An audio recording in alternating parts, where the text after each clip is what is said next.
Two Silverdale inmates were taken to the hospital today following two assaults inside the detention center. Tonight we hear from a subcontractor who says he was inside Silverdale when this all occurred.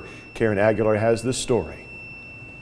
Cindy and Greg, this is one day after the Hamilton County District Attorney asked the U.S. Department of Justice to investigate conditions and operations at the jail. That stabbing and how they were dealing with us. Ernest Harrison says he was stuck in a pod with inmates for 15 minutes and witnessed two assaults.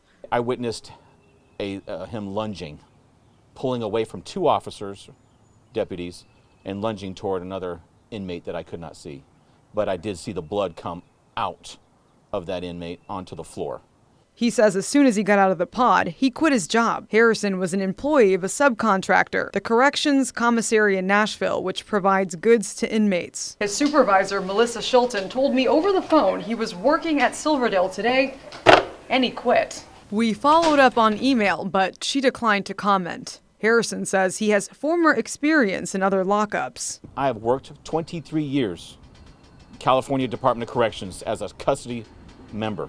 This environment from day one, I knew was a hot mess. He says the assaults and being locked in a pod were the final straw. One of the sergeants said, "Hey, it's not my fault." I go, "No, it's all of your fault. You're all in on this together." This after DA Neil Pinkston turned over an investigation about the conditions and operations at the jail to the DOJ when he got a letter from the Chattanooga Clergy for Justice. That letter pointed to several deaths and reports of severe neglect, abuse, and excessive force at the jail. They have restrained inmates next to unrestrained inmates in their movement, which is totally inappropriate. It's a setup for disaster.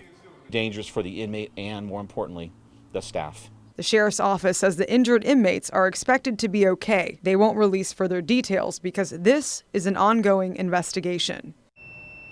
We asked the sheriff's office how many documented assaults happened at the jail this year. We're waiting to hear back. Reporting live in the studio, Karen Aguilar, Local 3 News.